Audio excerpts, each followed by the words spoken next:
Bapa dalam surga, Bapa yang kami kenal di dalam Tuhan Yesus Kristus, kami bersyukur untuk kasih dan penyertaan-Mu yang kami rasakan hingga siang hari ini.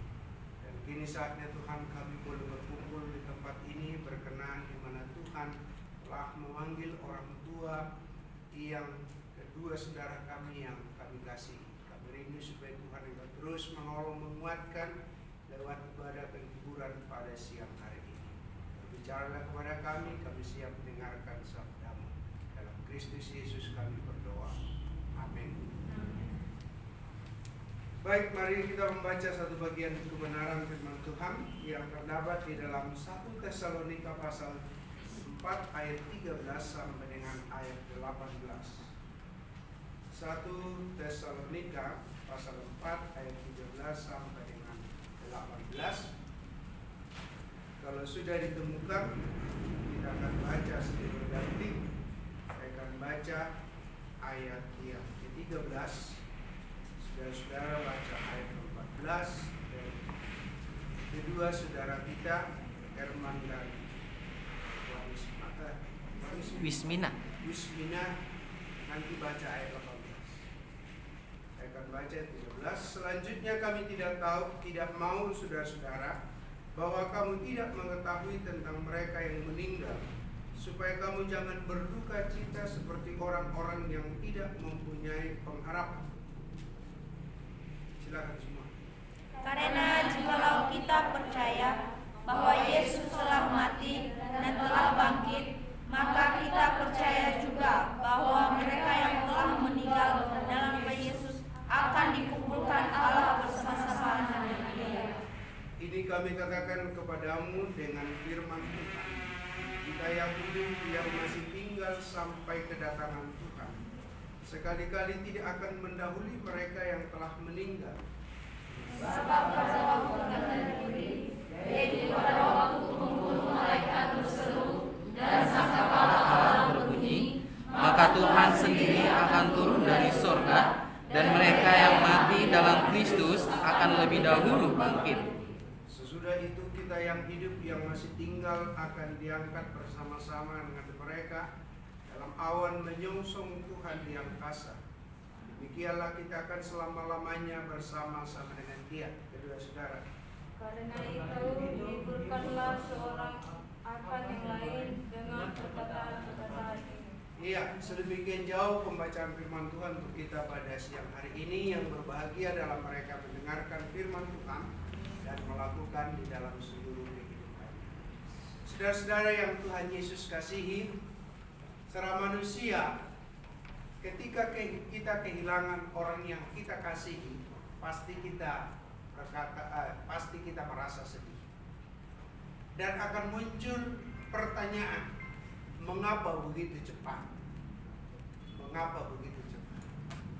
Artinya, kita selalu berpikir bahwa sebagai anak, kita berpikir kita berhasil dulu mencapai sesuatu dan kita memberikan sesuatu yang terbaik sehingga mereka puas. Dan karena apa? Karena selama ini mereka telah berjuang untuk membesarkan kita. Pertanyaan itu saya kira dan keluhan itu bagi setiap orang pasti muncul. Tetapi saudara-saudara, itu kita hanya muncul dalam benak berpikir kita. Tapi dalam pandangan Allah tentu tidak demikian. Artinya, waktu dalam nyanyian kita yang tadi kita di awal katakan, waktu Tuhan adalah waktu yang terbaik. Artinya Tuhan punya waktu, punya maksud, dan waktu yang ditetapkan oleh Tuhan itu adalah sesuatu yang waktu yang terbaik. Tetapi bagi orang-orang yang belum memahami maksud dan rencana Allah, waktu yang terbaik itu belum tentu dia pahami seperti itu pada saat dia mengalami. Tapi suatu kelak akan dia pahami bahwa itulah waktu yang terbaik. Karena apa? Peristiwa yang terjadi dalam hidup kita itu semua ada dalam otoritas dan campur tangan Tuhan dalam seluruh kehidupan kita. Dan tak kala itu terjadi, tidak ada satupun yang memang secara mudah untuk memahami maksud dan tujuan itu. Bagian teks firman Tuhan yang kita baca ini adalah sebuah pergumulan yang dirasakan oleh jemaat yang ada di Tesalonika. Mereka sedang memperdebatkan tentang orang-orang yang telah meninggal. Kemana? Karena apa? Salah satu saudara, kalau kita lihat di dalam konsep berpikir mereka, sebenarnya kematian adalah akhir dari segala-galanya. Tetapi dalam pengajaran Paulus dan apa yang dinyatakan oleh Tuhan Yesus, sebenarnya kematian bukanlah akhir dari segala-galanya. Sehingga Paulus katakan dalam ayat 13, dia katakan, selanjutnya kami tidak mau saudara-saudara bahwa kamu tidak mengetahui tentang mereka yang meninggal, supaya kamu jangan berduka seperti orang-orang yang tidak memiliki pengharapan. Tadi saya katakan bahwa berpisah dengan orang yang kita kasihi, pasti kita hidup di dalam satu duka, dan itu wajar. Tapi kebenaran firman Tuhan hari ini mau mengungkapkan sebuah kebenaran yang sesungguhnya kepada kita, bahwa jangan kita hidup dalam kedukaan yang secara terus-menerus, karena kalau kita hidup dalam kedukaan itu, Paulus menggambarkan seperti orang yang tidak memiliki pengharapan. Karena apa? Paulus katakan, kalau kita mati adalah keuntungan. Jika aku harus hidup, aku hidup memberi buah. Artinya, bagi Paulus katakan bahwa kematian adalah sebuah keuntungan. Dalam Yohanes juga dikatakan kematian adalah sebuah kebahagiaan. Dalam Wahyu dikatakan berbahagialah orang-orang yang mati dalam Tuhan. Saudara-saudara, ini sebuah perbedaan yang memang sangat tajam dari kebenaran firman Tuhan dengan konsep pada umumnya yang dimiliki. Tapi bagi kita orang-orang percaya, hendaknya pemahaman dari segi firman Tuhanlah yang harus mewarnai kehidupan kita, sehingga kita tidak larut di dalam kesedihan yang seperti itu. Karena persoalan mati, saya kira itu hanya persoalan waktu. Persoalan waktu. Ada yang cepat, ada yang lama, dan ada yang sedang menunggu dan seterusnya. Itu hanya persoalan giliran saja. Karena apa? Kelak semua akan sampai kepada tujuannya. Sehingga Paulus katakan di sini, jangan berduka seperti orang-orang yang tidak memiliki pengharapan. Saya kira kedua saudara sudah belajar tentang Alkitab begitu banyak. Kedua cukup lumayan. Kematian orang tua yang dikasihi, saya kira kita harus lihat dan tempatkan itu dalam kacamata pandangan Allah, sehingga kita tidak larut di dalam kesedihan yang seperti itu. Mungkin Anda bertanya bagaimana tentang kehidupan saya. Saudara-saudara yang saya kasih dalam Tuhan Yesus, saya seringkali bilang begitu tentang kepada saudara-saudara atau orang-orang yang mungkin ditinggal oleh orang tuanya pada waktu. Istri saya itu, kedua orang tuanya meninggal itu dia masih relatif kecil, masih SD. Mereka cukup banyak bersaudara. Tapi beberapa orang dari bawah sampai ke atas justru semua pada sarjana. Saya selalu bilang begini sama istri saya ditinggal kecil dari segala macam. Saya bilang, coba ketika kedua orang tua mencoba lihat kakakmu yang di sana, yang di atas, mereka hidup.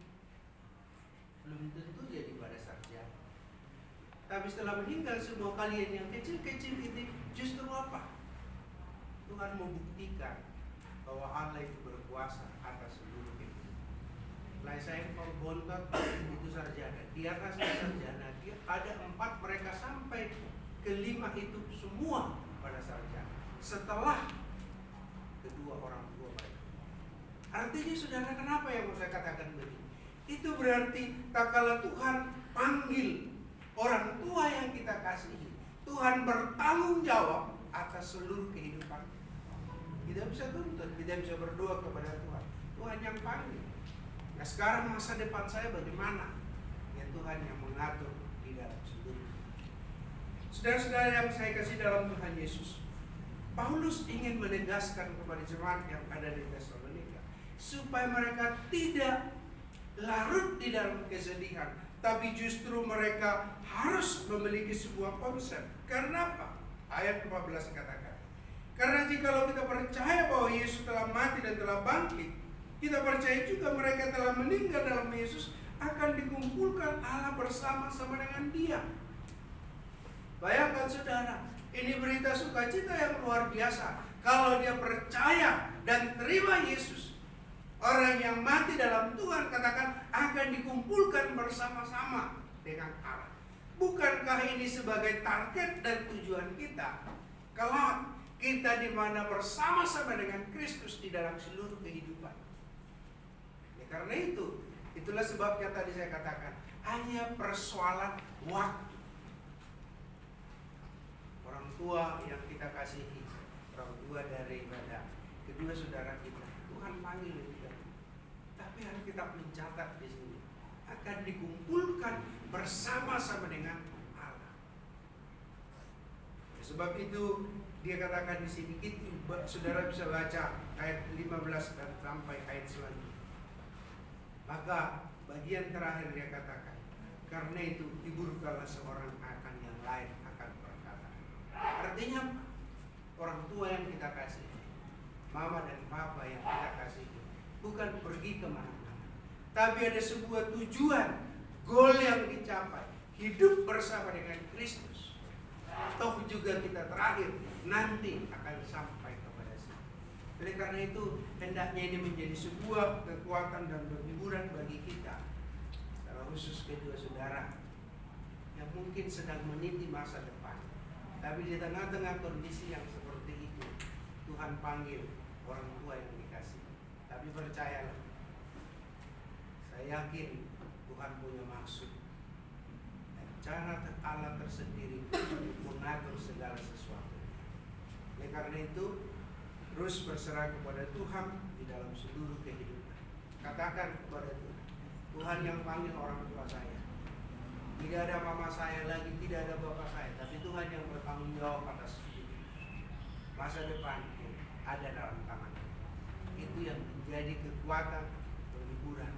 Karena orang tua yang kita kasihi tidak pergi kemana-mana, hanya pergi ke tempat di mana Tuhan yang Tuhan siapkan. Karena itu kelak juga kita akan sampai di situ. Hanya seperti yang saya katakan tadi, hanya persoalan waktu. Dunia ini adalah tempat persinggahan. Dunia ini hanya sifatnya sementara. Tapi persoalannya adalah bagaimana kita yang hidup saat ini. Paulus katakan, kalau aku harus hidup, itu berarti hidup memberi buah. Bagaimana kita melakukan tugas tanggung jawab dalam seluruh kehidupan kita, sehingga tak kala Tuhan kasih waktu yang sedemikian rupa, mari kita menghasilkan buah-buah kebenaran yang Tuhan kerjakan di dalam kehidupan kita. Dalam firman Tuhan yang singkat ini hendaknya menjadi kekuatan penghiburan bagi saudara kita. Karena firman Tuhan katakan, Tuhan tidak mau kita hidup di dalam sebuah kedukaan dan terus menerus. Karena orang tua yang kita kasih pergi kepada penciptanya yang memiliki hidup untuk selama-lamanya. Amin. Kami bersyukur untuk firman-Mu yang singkat yang kami renungkan di siang hari ini. Tuhan, hamba-Mu sadar dalam keuraian sangat terbatas. Tapi biar Allah yang tidak terbatas memberikan pengertian, pemahaman, kekuatan secara khusus kepada kedua saudara kami, supaya mereka kuat dan terus hanya berharap kepada Tuhan. Karena Tuhanlah yang punya rencana dan maksud dalam kehidupan mereka. Kami percaya waktu Tuhan adalah waktu yang terbaik. Selama ini mungkin beberapa minggu atau bulan ke depan, mereka akan hidup dalam kesedihan karena orang tua yang mereka kasih. Tapi kami percaya kekuatan penghiburan dari Tuhan sungguh-sungguh menjadi bagian di dalam kehidupan mereka. Di dalam nama Tuhan Yesus Kristus kami mengucap syukur.